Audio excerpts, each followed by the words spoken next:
Hey, what's up everybody? Back in the basement again. Want to give you an update on my AI app meet prep that I'm running through Juggernaut. In last week's video, I talked about having to condense training based off of a busy schedule.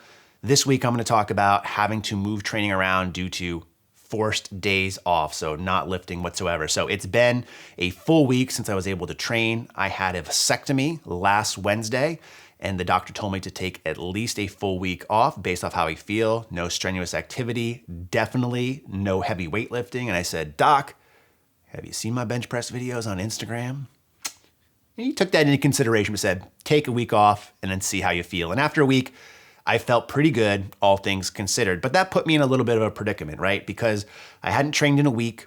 I was halfway into my next week, technically, if I look at the app when I typically train, which is Monday, Tuesday, Thursday, Friday. And instead of saying, hey, I'm just gonna do days 3 and 4, I wanted to prioritize the movements. And that's one of the big things with a powerlifting based app that I really suggest to people is make sure that you're able to wrap your mind around it the correct way. And the reason I say that is because when I take a look here at some of my frequencies from how often I'm squatting, which is like 3 times per week, how often I'm benching 4 times per week, deadlifting, 2 times per week or so, a lot of people that come from a hypertrophy-based training background or bodybuilding style training look at their days more based off of body parts. It could be chest day, back day, arm day, leg day, upper, lower, push, pull. And they're looking to do certain movements all grouped together like that. Whereas with powerlifting, to me, it's really more based around the movements themselves. So bench, squat, deadlift. And for me, someone who trains 4 days per week, I know that my main squatting movement is on day 1, my main deadlift movement is on day 3, and my main bench movement is on day 4. And even though I have benching and squatting and deadlifting pretty much on every day and multiple days in this program, to me, I'm gonna prioritize those 3 main movements instead of, hey, I'm just gonna do day 3 or day 4. I just wanna make sure I get those main movements in because the rest is assistance, it's variations, it's some bodybuilding like arm work. So I wanna make sure I get the most important things done. So for me, Thursday went in with the goal of squatting and benching. So I really leveraged a lot of my day 1 stuff here. And I'm gonna take a look right now at what happened. So my top set called for a set of 445 to 470.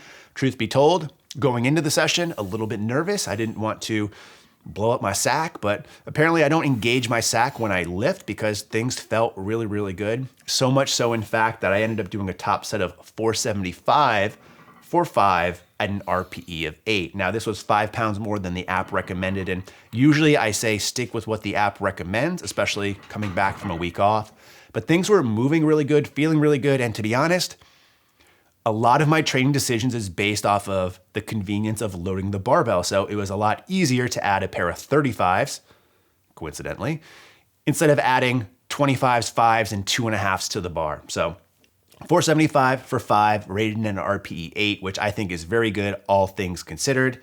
On the back off sets, I did 3 sets of 5, and this is where I actually stepped things down, similar to how I did the previous week, because again, I'm coming back from a week layoff. I'm prioritizing all my main movements within 2 days, and that's all I'm really doing. So even though it recommended I do sets of like 440, I went with 415 and just stuck with that regardless of what the app recommended. So 3 sets of 5 at 415, and then I just did some feet up bench as an assistance movement and called it a day. And again, very happy with how it went. The next day, a little bit sore, which I think is to be expected considering literally I didn't do anything for a full week. Normally my full-time job, which is sitting at a desk all day, that's a detriment to my training, right? Because I don't like just sitting there. It's bad. I get really lazy. I'm hunched over. My posture's not great. But in this case where the doctor told me don't do anything, I think it was great because I didn't have to worry about working or moving around. I could just literally sit in a chair for a full week and recover the best that I could. So skip day 2 because as I mentioned already, no real importance to me there. But I do want to show you what I do when I skip days completely. So I have the app open. I'm going to click on day 2. It gives me all this previews, the overview, start training. There is a skip workout option, which I don't oftentimes recommend doing, but if you have to take a day off or miss a day, go ahead and hit skip workout. It's going to ask you why you're skipping this workout. I'm just going to hit due to scheduling. I could put other as well. There's not an option here for ball surgery. but it basically just X's it out. And the good thing is, because I know a lot of people are going to ask this question, and it grays it out within the app itself, which you can see hopefully on the screen right here. The reason why this is good and you don't have to worry is because at the end of the week's check-in, which I'll show you through this, I believe, if I remember, it's going to ask you how you want your lifts to progress. If you want everything to kind of keep its normal progression, you keep everything rated at a 3. If, for instance, maybe I was feeling super beat up this week, or based off those days, I could put everything at a 2, and then next week it's going to scale everything back a little bit. If I felt really, really good, which would be a really odd thing to do considering week off, only 2 days of training, ball surgery, you could do 4s or 5s and it's going to increase your progression.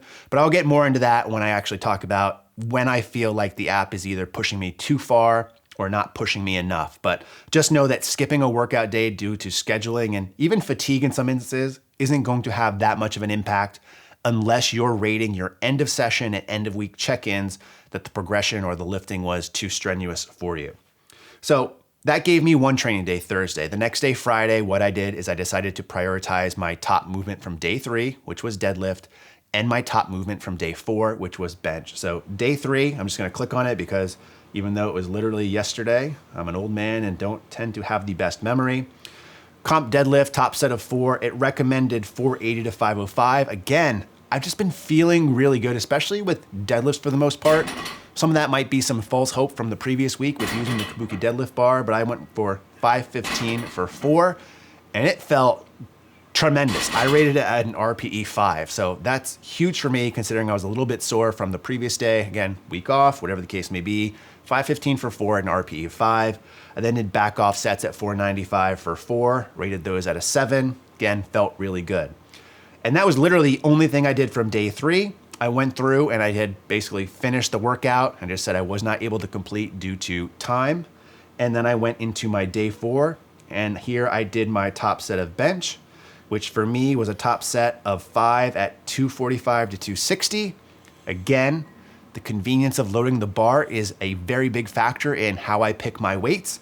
So I went for 265. I did it for 5. I put RPE 8.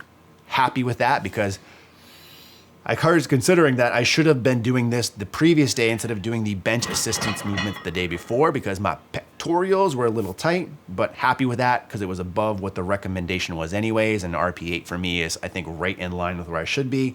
And then I did half of my back off sets at 245. So again, trying to play it smart here and not overdo myself and just kind of get myself back on track for next week.